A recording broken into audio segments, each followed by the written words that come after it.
훅 인터뷰. 모두를 위한 모두를 향한 모두의 궁금증 훅 인터뷰. 윤석열 당선인 용산시대를 외치고 있습니다. 절대 청와대는 안 간다고 해서 계속 이 이슈 이렇게 크게 문제가 되고 있는데요. 안보 공백 걱정하는 분들도 많습니다. 아무튼 용산시대, 용산은 도시 계획적으로 어떻게 이렇게 평가할 수 있을까요? 전문가 모셨습니다. 김진애 전 의원, 안녕하세요. 네, 안녕하세요. 네. 정권이 바뀌었는데 네. 다 지금 집무실 이전 얘기만 하고 있어요. 아니, 또 정말, 왜냐면 저는 완전히 저도 시리에 빠져 있다가 네. 나흘째 이 얘기가 나왔거든요. 네. 당선되고. 그러고 나서 11일 되는 날 직접 나와서 발표하고.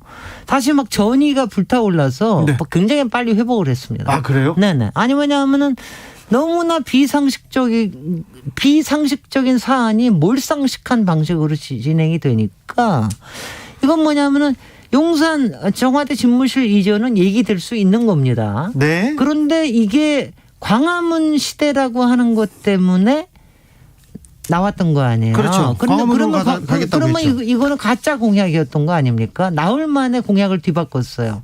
그거에 대한 거를 제대로 사과도 하지 않고 설명하지도 일주일 만에 결정을 해가지고 한다라고 하는 거는 이거는 완전히 몰상식한 일이죠. 거기다가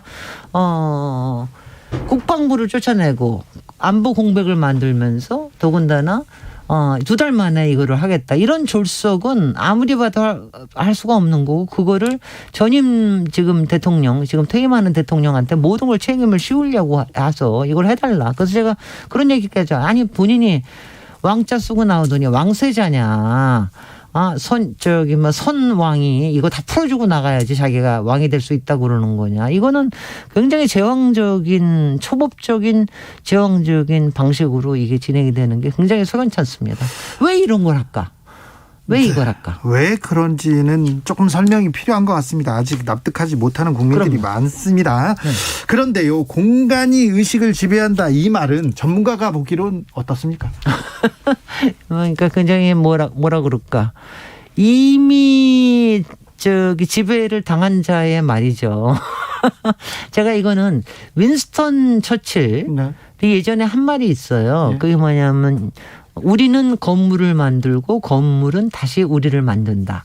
영어로 하면 we shape our buildings and the buildings again shape us. 이거예요. 네. 굉장히 유명한 말이라서 우리가 이 말을 많이 써요. 그래서 우리는 도시를 만들고 네. 도시는 다시 우리를 만든다. 그러니까 이게 어느 정도 영향을 받는다는 거죠. 그렇지만 공간보다 더 먼저인 거 사람이 먼저입니다. 네. 사람이 항상 더 먼저고 공간은 지배 당하는 게 아니라 우리가 공간을 장악을 하는 겁니다. 마스터를 하는 거예요, 우리가. 예. 그걸 하는 것 중에 기법이 도시 계획도 그렇고 네. 건축도 그렇고 모든 디자인이 우리가 공간을 잘 활용하는 이런 거를 하는 건데 그거를 못 하시면서 지배당한다. 그러면 어디에 있느냐에 따라 만약에 달려면 그동안 검찰청에만 계셨으니까 그 공간에서 지배를 받으셨나요? 말이 안 되는 얘기죠. 자, 그런데 청계천도 옛날에 반대했다. 경부 고속도로 개발할 때는 들어 놓았다. 청와대 안 들어가고 밖으로 옮기면 사람들이 좋아할 거다. 이런 얘기를 인수위 측에서 얘기하는데. 아니 아니면 저는 이제 아무 얘기 안 하겠습니다. 그거 다 좋습니다. 그렇게 우기시니까 저도 어저께 토론회 또 하면서 했는데 우기시니까 다만 대통령에 당선되시고 나면은 절차를 밟아서 절차라고 하면은 국민의 공론화 과정을 거치고 그다음에 관련되는 부처와 모든 부분에 대해서 협의를 거치시고 그 안에 서울시도 들어갈 테고요. 그리고 난 다음에 예산을 명확하게 해서 이거를 어떤 법을 통해서 할지 이걸 통해서 하시라는 겁니다. 그건 대통령이 되시고 난 다음에 하시면 되는 거죠. 그거 기억하시겠습니다마는 노무현 대통령도 행정수도 네. 나중에 행정중심 복합도시로 바꾼 것도 네. 다 법을 만들어 가지고 그 법에 따라서 절차를 만들고 예산을 따가지고 한 겁니다. 그렇게 그렇죠. 하셔야 됩니다. 네. 네. 그게 좀 오래 걸리겠죠. 그 절차를 따라. 그거 싫은 거죠. 싫은 겁니까? 9412님께서 윤 당선인께 용기와 찬사를 좀 보내세요. 왜들 못 잡아먹어서 난립니까? 해보지도 않고 이렇게 얘기하시는 분들. 아니 그러니까 이런 게요. 집안에서도 가장이 내가 해보고 나서 보여줄게 이러고 어디 투자하고 막 이러면 우리 불안하잖아요. 네. 근데 지금 한 사람의 그 고집과 열망과 또 뭐라 그럴까 드림 때문에 지금 전 국민이 걱정을 합니다. 예. 국민의 60% 이상이 걱정하고 지금 이거 걱정하시는 거 보면은 보수 언론들까지 걱정을 하고 있어요. 네. 이런 식으로 하는 거는 보수의 정도가 아니다. 법과 절차 그다음에는 합리적인 그 예산과 그다음에 효과에 대한 검토 이걸 또 그리고 제일 중요한 게 사람들의 마음을 살 수 있는 방식으로 해야 된다. 예. 네. 일부 전문가, 건축가도 있고 교수들이 용산 좋은 계획일 수 있다. 유현준 교수도 비슷한 얘기를 했습니다. 도시 계획적으로 보면 어떻습니까, 용산은? 아니요, 이런 거 난 제가 이렇게 얘기할게요. 어느 것도 안 되지 않아요. 제가 예. 왜냐하면 청와대도 용산으로 갈 수도 있는 거예요. 네. 저는 근데 문제는 뭐냐면은. 이미 청와대는 그 자리에 있는 거 대통령 집무실이 있는 거로 지난 7, 80년 동안 서울의 도시계획이 다 거기에 맞춰서 돼 있습니다. 용산은 지난 20, 30년 동안 굉장히 핫플레이스인데 여기는 항상 전제 조건이 용산공원이 생긴다. 네. 그리고 용산의 업무지구는 상당히 고층 첨단 업무직으로 한다. 예. 이거 두 개가 전제였거든요. 예. 근데 예. 용산공원의 전제가 깨진다는 거는 이제 여기에 대통령 집무실 들어오면은 경호와 안전과 국방과 그다음에 교통과 이런 것들이 모든 게 문제가 생기는 거거든요. 이거를 틀을 깨트리는 거기 때문에 제대로 원천적으로 생각을 해야 된다. 이 점에서 서울시장의 역할도 중요한데 이번에 저도 오세훈 시장을 좀 비판했습니다마는 진정 나서서 이 얘기를 해야 된다. 그렇죠. 서울시가 가장 중요하지 않습니까? 그럼요. 용산구도 물론 중요합니다만은 네.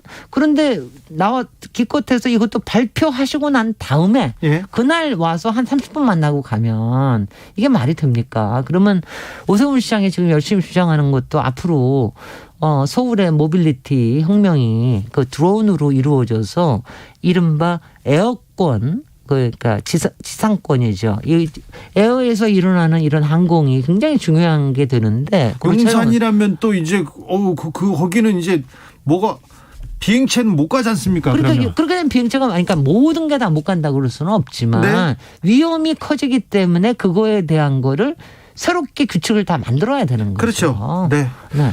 그러니까 6642님께서 대통령 집무실을 옮기는 거 반대하지 않습니다. 그런데 방법과 순서가 좀 잘못된 거 아닙니까? 이렇게 얘기합니다. 청와대는 음습하다, 구중궁궐이다, 가면 소통 안 된다. 이 부분에 대해서는 어떻게 봐야 됩니까? 저는 그거는 그렇게 안 보고요. 다만 네. 청와대는 요거는 있었습니다. 대통령 집무 왜냐하면 그게 노태우 대통령 때 만들어진 건데 네. 일단 의전과 경호를 너무 강조를 해요. 그건 맞아요. 그래서 이제 본관은 주로 의전이고 네. 여민관에 비서들이 나와 있는데 그래서 대통령이 주로 여민관에 나와서 일을 해요. 예. 근데 저도 계속해서 주장을 했는데 여민관을 개축을 해서 네. 새로 지어서 거기다가 대통령의 집무실, 비서들의 집무실, 그다음에 프레스룸까지 다 만들어서 네. 하면 됩니다. 별로 어렵지 않은데 국회에서 예산을 안 줘요. 왜 청와대 바꾸느냐 이래가면서. 네. 그러니까 아주 작은 그 대신 그동안 NSC 벙커 같은 거는 굉장히 시설을 강화를 했지요. 네. 그러니까 그것만 바꾸면 되는 거예요. 별로 어려울 게 없습니다. 그래요? 모든 게 더 있는데. 그리고 청와대는 굉장히 밝은 데예요. 누가 음습하대요. 그렇습니까? 거기야말로 햇살이 바르고 풍수적으로 굉장히 좋은 데입니다. 풍수가 좋. 그러니까 예전에 네. 경복궁도 만들었을 뿐만이 아니라 고려 시대에도 행궁을 거기다 만들었어요. 바로 네. 지금 청와대 터에. 그렇죠. 4972님께서 시간을 가지고 천천히 완벽하게 준비해서 준비 끝나면 청와대에서 다음날 새 집무실로 출근하면 안 되나요? 얘기하는데 안 된답니다. 하루도 안 들어가신다고 하셨으니까 안 들어가실 거예요. 청와대에 안 들어가고 바깥에서 조금 어렵게 일하는 모습을 보면 또 여론이 바뀌지 않을까 그런 생각도 좀 있는 것 그러니까 같아요. 지금 어떻게 보면은 전임 대통령을 협박할 뿐만 아니라 국민에게 왜냐하면 지금 일종의 전시 위기를 조성을 하고 계시는 중이에요. 네. 나는 그건 그냥 바람직하지 않다고 봅니다. 3282님께서 국민을 위해 잘하겠다는 새로운 정부 좀 맡겨주세요. 세수를 새 포대 시작하겠다는데 왜 비난만 하세요? 이렇게. 아니 그거니까 취임하시고 난 다음에 하시라니까. 누가 취임하시고. 뭐라고. 네. 네, 누가 반대가 아니라 취임하시고 난 절차대로. 절차대로. 네, 알겠습니다. 네. 민주당 소식으로 좀 가보겠습니다. 지금 민주당원이신가요? 그럼요. 네. 우리 합당했습니다. 합당했습니다. 열린민주당과. 네. 자, 민주당원입니다. 어제 박홍근 의원이 원내대표로 이렇게 선출됐는데 네. 자, 김진애 전 의원 민주당 어떻게 해야 지방선거도 치르고 민주당이 어떻게 해야 살아남는다. 아니 지도부에도 안 있는 사람한테 일단은 저는 이번에 박홍근 원내대표 선출은 저는 이재명 사랑법 그다음에 민주당을 좀 제대로 한번 일을 맡겨보자고 하는 여러 바람에 대한 부응이었다고 생각이 되고요. 기회가 예. 생겼으니까 일단 원내는 기본적으로는 우리 지금 필요한 특검법 그다음에 검경 수사 분리 부분 이런 부분들을 이번에 4월 입법을 완벽하게 해야 되고요. 네. 그다음에 중대선거구제 이런 거 해야 되고 그다음에 선거는 또 선거대로 치러야죠. 비대위원회에서 선거는 그리고 그다음에 이제 하면은 선대위원회와 네. 후보들이 치르는 거니까 네. 잘하면 되죠. 또 창의적인 생각이 많으신 분이고 네. 또 남이 보지 못하는 걸 잘 보시는 분이니까 제가 물어보는데 네. 이번 대선에서 네. 민주당이 패한 원인은 뭡니까? 아니 왜냐하면 마지막에 몇 가지 저기 했는데 빅 아젠다를 처음부터 던졌어야 된다. 정치 교체. 네. 그다음에 저 갈등과 혐오의 정치에 대한 대립과 네. 그다음에 기득권 카르텔에 대한 이거를 타파하겠다라는 걸 처음부터 좀 강하게 했어야 되는데 그게 약했어요. 그러니까 나중에 불꽃이 타올랐지만 네. 너무 늦게 타올랐습니다. 그러니까 나중에 이 정치 개혁이라든지 큰 아젠다를 던졌는데 네. 이게 일찍 하지 그랬냐? 왜 선거 때 이제 며칠 안 남겨놓고 얘기하느냐? 그 지적에 걸렸던 거죠. 네. 그렇습니다. 지금도 민주당의 길이 거기에 있다고 보십니까? 아니요, 그거는 할 일은 당연히 하고요. 그런가 네. 하면은 이제 굉장히 이재명 후보가 그만큼의 표를 얻었던 거는 이재명 후보가 굉장히 실사구시적이에요. 네. 그리고 실용적으로 가기 때문에 민주당도 약간의 이념의 틀에선 벗어나서 네. 그런 실용적인 노선은 좀 앞으로도 왜냐하면 이거는 개혁과 실용이 항상 반대가 아닙니다. 같이 가야 됩니다. 알겠습니다. 네. 재난 속보 잠시 전해드리겠습니다. 오늘 오후부터 내일 오전까지 제주도 남해안 지리산 부근을 중심으로 돌풍과 천둥 번개를 동반한 많은 비가 내리고 전국 대부분 지역에도 비가 내릴 예정이니 유의해 주시기 바랍니다. 퇴근길 특별히 조심해 주십시오. 5405님께서 난 7학년 중반에 들었는데요. 네, 70대 중반이라는 거죠. 청와대 들어가면 바로 죽나요? 국민과 대화는 자주 나오면 되지요. 들어가서 합참 옮기고 국방부 옮기고 청와대 옮긴 거 안 되나요? 내가 좀 무식해서 그래요. 아닙니다. 지금 김진애 의원께서도 이렇게 지적해 주셨습니다. 9227님께서 다수의 국민이 뽑았으니 결과도 감내해야죠. 이렇게 얘기했습니다. 지난 지방선거 때는 그 서울시장에 나오셨어요. 제가 열린민주당의 서울시장 후보였는데 네. 후보 단일화를 더불어민주당하고 했죠. 네. 그래서 제가 국회의원직을 그때 사퇴하면서까지 후보 단일화를 했습니다. 네. 네. 이번 지방선거에도 도전하십니까? 이거 이렇게만 얘기할게요. 이번 지방선거는 다들 일단 구도가 너무 나쁘다. 대선 직후기 때문에. 네. 그다음 서울시장 같은 경우는 오세훈이 상당히 강하다. 네. 그다음 세 번째는 다만 이번에 용산 졸속 이전 문제가 생겨서 여러 가지 바꿀 기회가 하나 생겼다. 네. 그럴 때 어떤 후보가 나가야 의회의 바람을 일으키면서 이재명 플러스 알파를 만들 수 있겠느냐. 이걸 네. 고민을 해야죠. 고민해야죠. 저까지 포함해서 고민하고 네. 있습니다. 정봉주는 아니죠? 그런 얘기 물어보시면 안 됩니다. 네, 안 됩니다. 정봉주는 아니랍니다. 아니요. 그런 얘기를 물어보시면 안 됩니다. 알겠어요. 그거는 제가 코멘트할 수 있는 게 아닙니다. 알았어요. 네. 1447님께서 세월이 달라지면 변화가 생기는 겁니다. 국민께 돌려주신다잖아요. 좋은 일인데 왜들 비난으로 그러세요. 우리도 역사 깊은 청와대 구경 좀 합시다. 제발 좋은 생각으로 잘 살아봅시다. 협심 얘기했는데 지금도 청와대는 구경이 가능합니다. 구경 가능하고 1년에 가능합니다. 70만 명이 오고 계십니다. 네. 일단 이전은 확정됐습니다. 그런데 집무실 이전의 취지를 좀 살리기 위해서 조언을 좀 해 주십시오. 전문가의 조언. 아니 가면서 확정이 됐다고 누가 그래요? 아니 인수위에서도 그렇고 당선인이 안 들어가겠다고 했으니. 아니 그거는 확정이 됐다고 볼 수 있는 건 아니고요. 네. 그거는 당선인의 의사를 분명히 밝혔다는 것뿐이지. 네.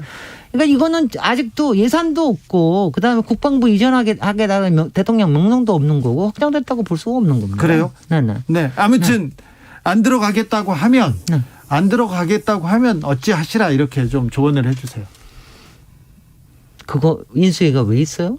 그런 거 조언하라고 있는데 그렇죠. 인수위 아니에요. 제가 지금- 인수위 아닌데 네. 그걸 왜 조언을 해요? 전문가니까. 청와대에 나라를 일단 들어가서 네. 모든 시설이 99.9% 갖춰져 있는 청와대에 들어가서 국민을 염려하게 하지 마시고 경호 잘 받으시고 왜냐하면 경호를 잘 받는 것도 대통령 측의 의무거든요. 예. 국민 불안하게 하지 마시고 청와대에 있으시면서 잘 계획 세우셔서 국민들 그 설득하시고 이렇게 해서 가면 되는 거 아니겠어요?